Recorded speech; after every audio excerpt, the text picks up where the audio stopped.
And then I guess the final point that they bring in is lived experience. The idea that people that are privileged in these privileged groups tend to be blinded by their privilege. They can't see reality as it actually is. They tend to ignore injustice. Whereas subordinated groups, marginalized groups, oppressed groups are actually have the ability to transcend or to see through these hegemonic discourses and see reality as it actually is.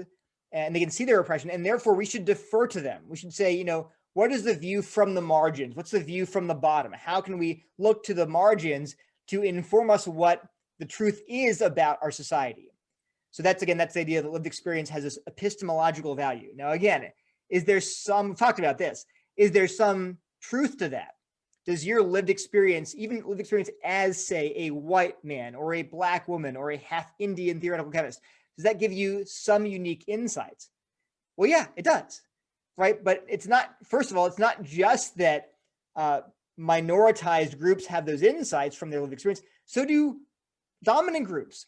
Being a man gives me unique insight into things like what it means to be a man. My experiences will inform that in a way that a woman might not know those things. Being a white person, being physically abled, all of those things will give me unique experiences, and those can help me to see different facets of reality. So it's one thing is it's very asymmetric. They would say, no, it doesn't. Those attributes blind you, whereas marginalized attributes actually give you the second sight or double consciousness. So they don't see the symmetry, which actually is there. And the other thing is that they don't necessarily absolutize this, but they tend to make these claims of marginalized groups very hard to challenge. So if you say to someone, you're thinking wrongly about this empirical fact, they'll say, oh, you say that because of your power and privilege. Of course, you'd say that, you're a white male. So they dismiss you not because you're not appealing to evidence or reason or logic. They'll dismiss you because they have the correct identity status and you don't.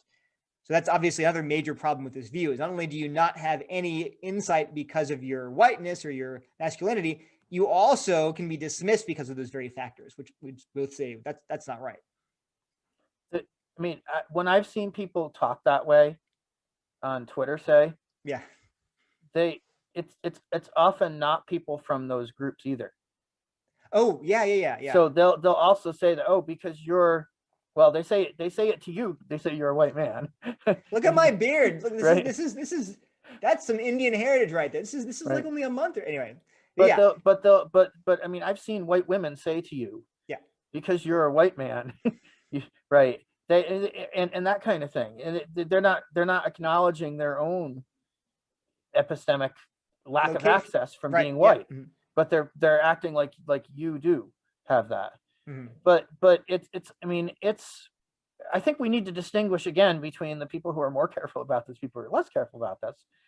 In my experience within analytic philosophy, people who do standpoint epistemology, who will talk about these kinds of issues, some of them are much more careful than others. Yeah. But they tend to be very. I mean, when I say things like, aren't there cases where I, as a white man, have access to something that someone who's not a white man doesn't have access to? They'll say, yeah, it's good to I mean, this is how my PhD supervisor talks. Yeah. I appreciate your complexifying it. That's what she'll say. Yeah. And then she'll say, at the same time, there's this much greater tendency to be in one way rather than the other. Mm-hmm. And I'll say, okay, sure. But there's a lot of people who don't even want to acknowledge that it sometimes goes the other way. Sure. Yeah. And that seems accurate about even a lot of the analytic philosophers. Mm-hmm. I don't know. I have a real desire someday, when I have time. Right now, I'm teaching as an adjunct faculty member because of my life situation. I've got 5 kids. 2 of them have disabilities. We can't just go take 1-year jobs here and there, which is what it takes to get a tenure track job these days. So I've been teaching as an adjunct, teaching 5-6 classes every semester, and I just can't get any writing done. But one of these days, I'd like to put something together about standpoint epistemology, about how much more complex it has to be if intersectionality is correct. Yeah. If intersectionality is correct, then I have all these other identities, and they pick out the certain ones that they're interested in, and they don't acknowledge other ones. being an evangelical Christian in academia makes me, by their definition, oppressed in that setting. Yeah. And they don't see that a lot of them. No. There's a reason they don't see that. So this is the thing. So this is something they really get wrong with privilege, because they talk about privilege and oppression as if they're absolutes, at least across a culture. So they will say whites are privileged and people of color are oppressed, and they're looking at culture in the aggregate. But that is nonsense, because like you pointed out, this is all contextual.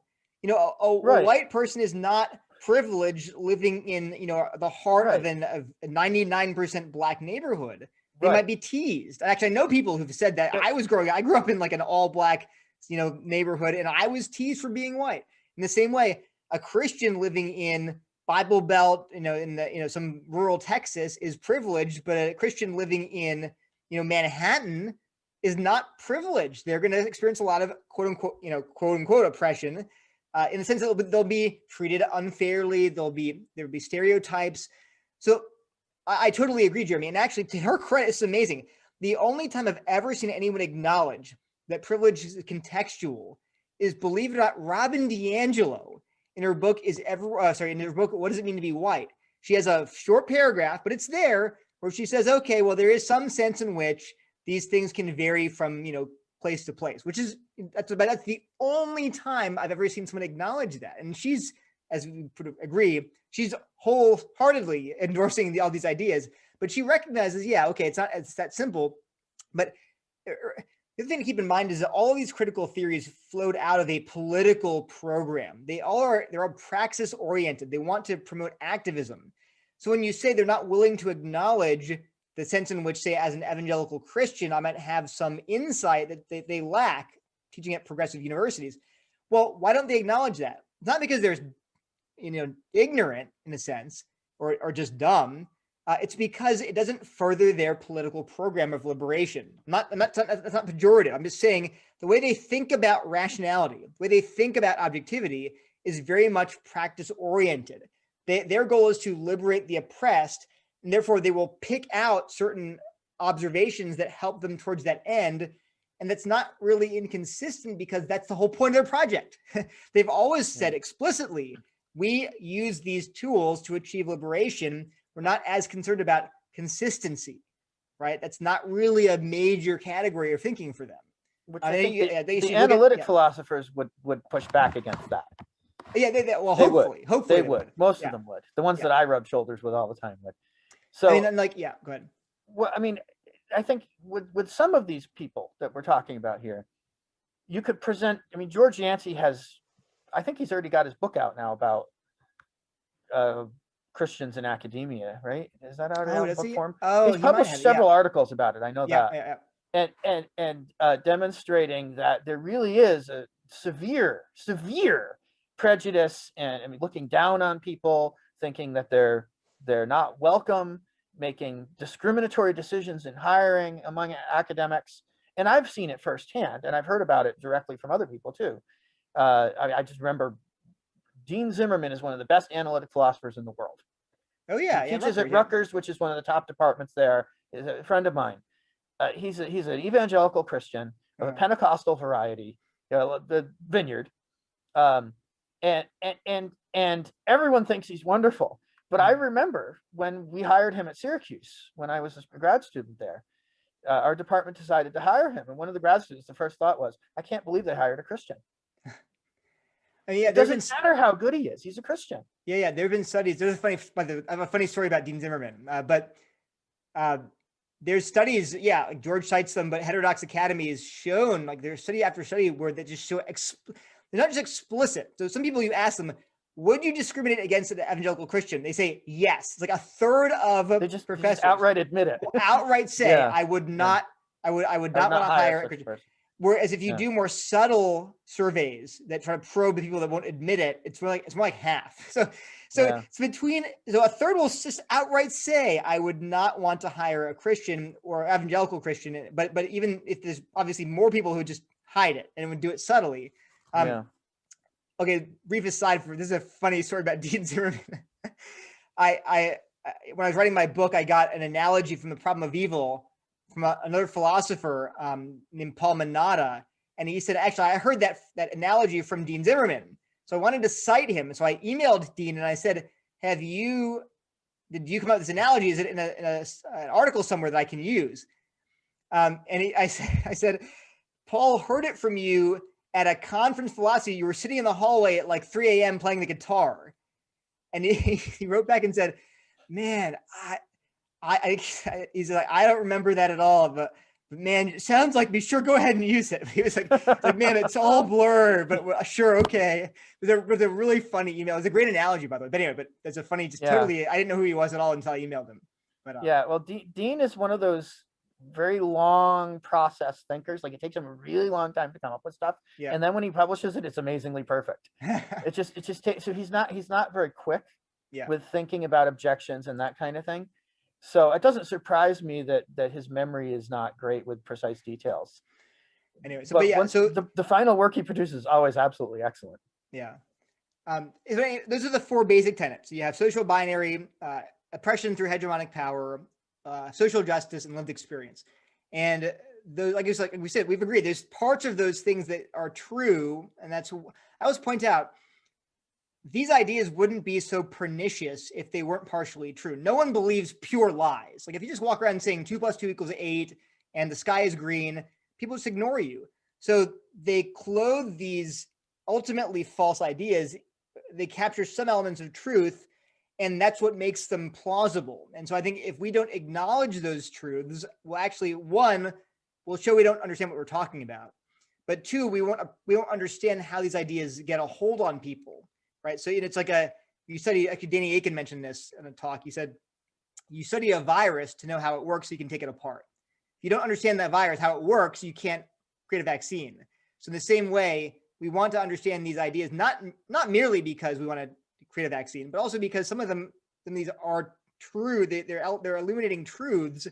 But I think ultimately, when you put them all together, it's very destructive. I mean, everybody agrees that what we're seeing in culture today, based on these ideas, is very harmful, and because it's based on an entirely false way of viewing reality. So I wanted to come back to one, the first. Let's just review what the points are quickly. So social binary. Social binary is the first one. Second one is oppression through ideology, oppression through hegemonic power. Okay, oppression through hegemonic power. Oppression through ideas, basically. What's the third one? Social justice. That's the goal, the end goal, which the end goal is. They define that, and the key is this. People say social justice, that's a good goal. Well, they don't mean it like you might. They mean the elimination of all forms of social injustice, which are based on race, class, gender, sexuality. That's from Mary McClintock. So, when they define social justice, they mean that. They don't mean the end goal should be a society in which everyone gets what they deserve, which is what Christians might mean by that term. But they don't mean that. They mean a society which has in which power is shared between formerly oppressed and formerly oppressed groups, where there's no one dominant hegemonic discourse, unless it's theirs, unless it's theirs, but in which all these other discourses of masculinity and femininity and heterosexuality and gender binaries, all those discourses are dismantled. That's their end goal. So that's the third one. And then the fourth one is lived experience, the idea that our lived experience, the lived experience of marginalized groups, gives them special access to truths. So the epistemology thing. Right. Epistemology, yeah. So the classic standpoint epistemology, which started with just feminism, and it started with just philosophy of science, actually, feminist philosophy of science, was saying that within science, there are ways of doing things that are male, and men can't see that they're doing it. Yep. But women can point to it and say, here's why we shouldn't do it that way, right? And it's not just things like, who are we going to hire? Are we not recognizing women's credentials as equally good as men's when they have the same degree and so on, the same experience, or even recognizing that women have a harder time getting the same experience, and therefore you're being unfair to them when you hire based on experience. But things like the way that women reason about things is different than the way that men reason about things. And to some extent, that's true, to some extent.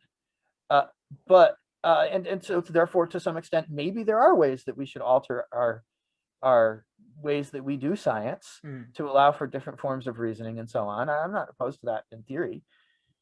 But a lot of the particular claims that feminist standpoint epistemology was making, there's this, again, there's different versions of this.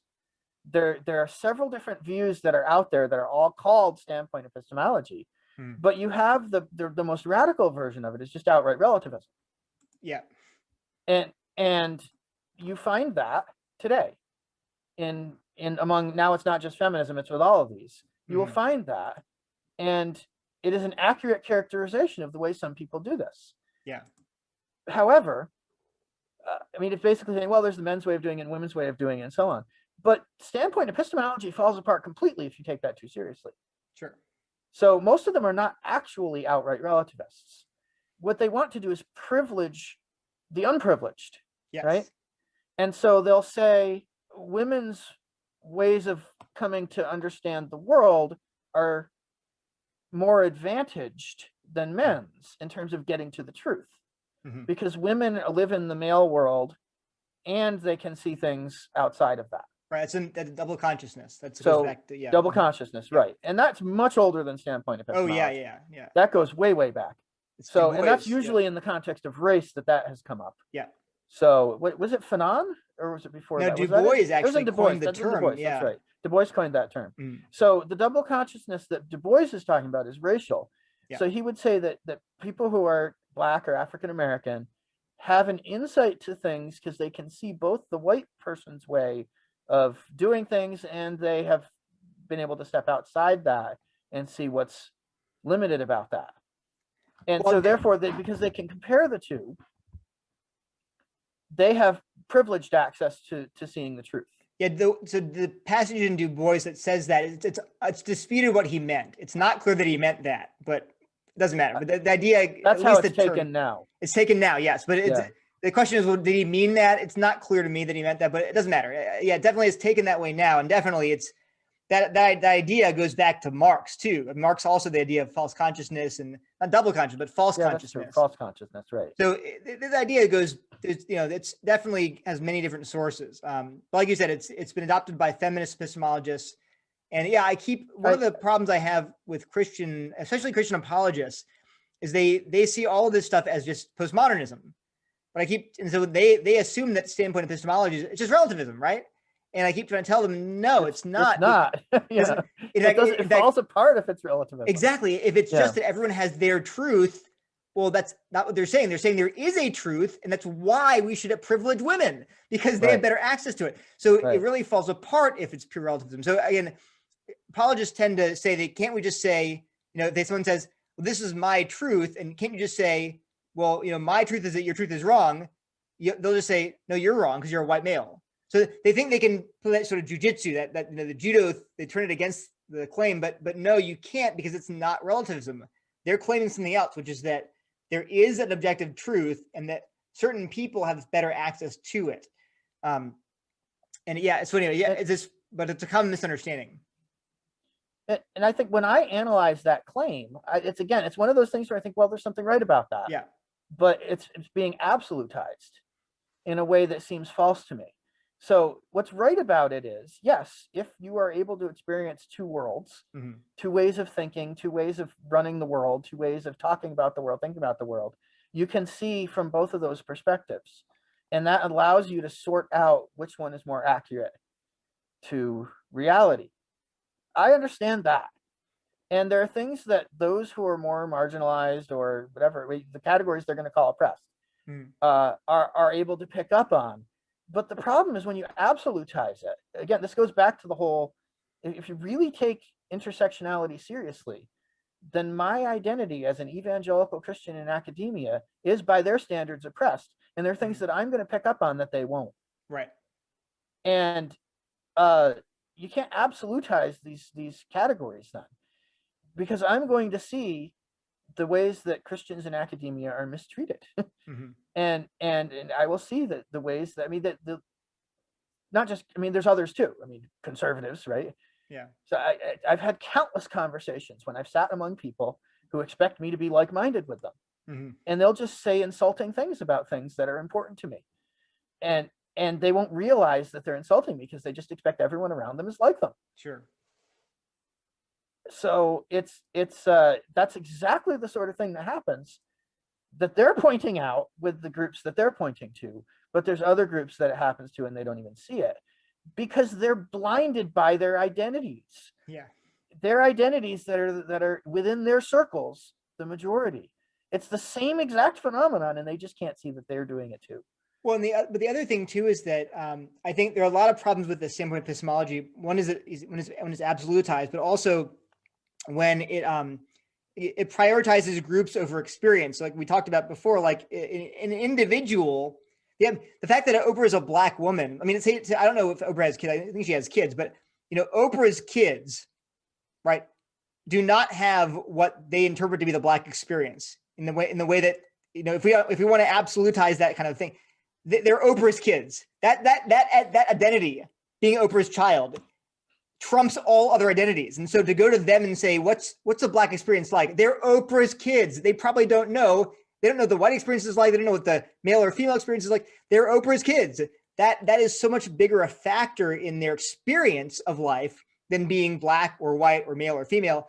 And so that's one thing. So the role of individual experience, and the same, put it another way, if I am two people who are both white, male, heterosexual, whatever, but if one grew up in an abusive household and the other grew up in a wonderful household and they're both 30 now, it doesn't make sense. And there's no really category for abused identity group. It's not really a category, but they're going to have extremely different ways of seeing the world potentially, but it doesn't map into any identity category, right? So they miss that totally. The point of individual experiences being very relevant to how we see the world. The other thing they miss out on a lot is the fact that we actually have the ability to reflect on our beliefs and our way of seeing the world and change them almost really rapidly. So, for example, I've talked to white conservatives about race, say, and according to standpoint epistemology, they don't see certain things. But when I simply show them data about, say, hiring studies, so studies showing racial discrimination in hiring or in housing or in the death penalty, when I show them the data, a switch goes off and they're like, oh, I never noticed that. Good point. So standpoint epistemology really downplays our ability to have our minds changed by reason and logic. We don't need to belong to that group to see their way of thinking. We really can have our minds changed by simply being exposed to evidence and different viewpoints. They want to say it's all about your lived experience. And I'm saying, no, actually, you can from opinions based on evidence and reason and logic, that it's just as powerful as having this gut innate consciousness that you're born or you're socialized into. So there are a lot of problems with, and again, I don't think philosophers would deny that, but certainly most of the people that doing this kind of stuff are not philosophers and not analytic philosophers. They're social scientists, they're cultural theorists. And so they are not nearly as precise, and they sort of gloss over all of these objections. So I think, and they just aren't even aware of necessarily. So I would say even then, while there are truths captured by standpoint epistemology, there are a lot of things they leave out that are pretty important. And that's the experience that I have whenever I read this stuff, even by the analytic philosophers sometimes. Yeah. I just like, okay, what you're saying is pretty much right, but I want to find myself qualifying it at every step. Yeah. And it's so frequent at every step. I mean, it's rare that I read a paper by people who are working on these questions that I don't have at least a couple times on every page when I'm thinking I would qualify that. I would qualify that. I would qualify that. It's just the tendency, even by analytic philosophers, to say such broad statements without really taking into account the complexities of it. It annoys my sensibilities as an analytic philosopher so much that I don't know how it doesn't annoy theirs. Well, okay, mind blown, because critical social justice is a hegemonic discourse in our culture. It is the dominant discourse that it has totally suffused not our thinking, but the thinking of academia. They don't realize it's there. So my friend Timon Klein, who's a JD MDiv guy who reads a lot about critical race theory, he's a lawyer, but he was saying if anything convinces me of the idea of hegemonic power, it's the hegemonic power of this critical social justice narrative in our culture. because of all the things that would convince me, that's the best evidence that it's taken over the minds of all of our elite institutions. And that's why they don't see it. They are the blinded ruling class, whereas we are the ones who have insight into their failings because we are the marginalized evangelical Christians. Of course, I don't view it that way. But the point is, it's ironic that the very things they're claiming are true about other categories are really true of them. But as an aside point. Yeah, but again, it's contextualized. If you go to the Bible Belt, if you go to the evangelical institutions, right, you're not going to see it to the same degree or even at all. And some of them, they're flatly opposed to it in ways that don't understand it, get it wrong, misrepresent it, and so on. But a lot of the most influential institutions that we have in the United States are thoroughly immersed in that narrative.